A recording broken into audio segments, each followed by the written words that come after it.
এ ভগবান, তুই এই দিনটা দেখাবার জন্য কি বাঁচায় রেখেছিলি?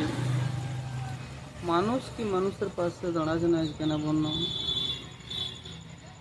আমার আপার গাড়িলা সব ডুবে গেল, সব আপার গাড়িলা ডুবে গেছে, গাড়িলা সব ভাঙে গেছে। কিন্তু কেউ বলছে না যে তোকে আপদ দাঁত দেব।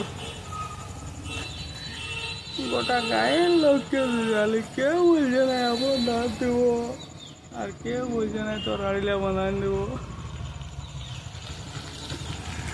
আমি বলি গাড়িলা যদি ভাঙিয়েছে, আমি লক করে দাঁত না করে গাড়িলা যদি আমি বাঁধা করাই, তো আপর আমি কোথায় পাবো? এবারে জলে আমার কেতলা ডুবে আছে, আর আপর আমি রাখতেও পারবো না। কেউ তো দাঁত দেয়।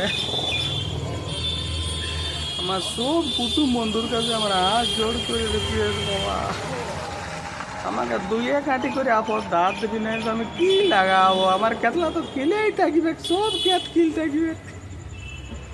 আমার এত যে 200 মন ধানের চাষ, আমি কি করে লাগাবো?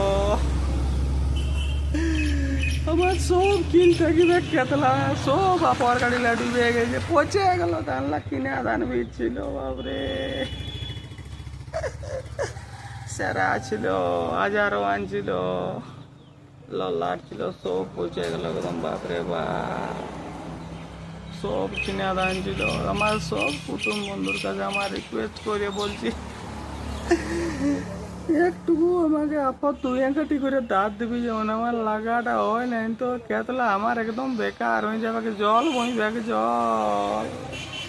আর কেউ ফোন করেও খবর লিছে না যে কুটুম কেমন আছে তোমার আপর গাড়িলা। ধান তো আমি রেখেছিলি জড়িয়াটার আগে, আর দমে জল হইলেও দমে জল, বাবরে বাপ, কাদা একদম আপর গাড়িলা ডুবে গেল। বাবরে কি করবো, এত না এক হাঁটু জল, এক হাঁটু। 4 দিন ঝিঁটে ঝিঁটে জলটা পুরো করে নেয়, পচে গেল।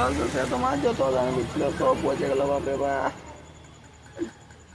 আমি সবার কাছে রিকোয়েস্ট করে আঁচড় করে বলছি, যদি আমার নাই ধান বীজ হয়, সবাই যদি 2-1 আঁটি করে দেয়, 1 বস্তা করে দেয়, তা আমার লাগা হবে। মা তোদের কুটুমের শেষ নাই, যত কুটুম আছে সবাই আমাকে 1 বস্তা করে দেন, বা আপনাদের 4টা করে আঁটি দেয়, যেমন লাগাটা হয়। আর মা তোদের চাষ না করলে হালে হালাকে কি খাওয়াবো? আমি পুয়াল কোথায় পাবো? মা ছেলেকে ভাত কি করে খাওয়াবো? ধান না হলে এত বড় চাপে আছি, ভগবান সবাই সাহায্য করো, সবাই সাহায্য করো। আপর আমাকে 2 কাটি করে সাহায্য করো। অন্য কোনো আমি পয়সা পাতি 2 টাকা বুঝবো নাই। যে যত পারবে 2 আঁটি 5 আঁটি 6 আঁটি করে আমাকে সাহায্য করো। কুটুম বন্ধুকে আমার নিবেদন, বাবা।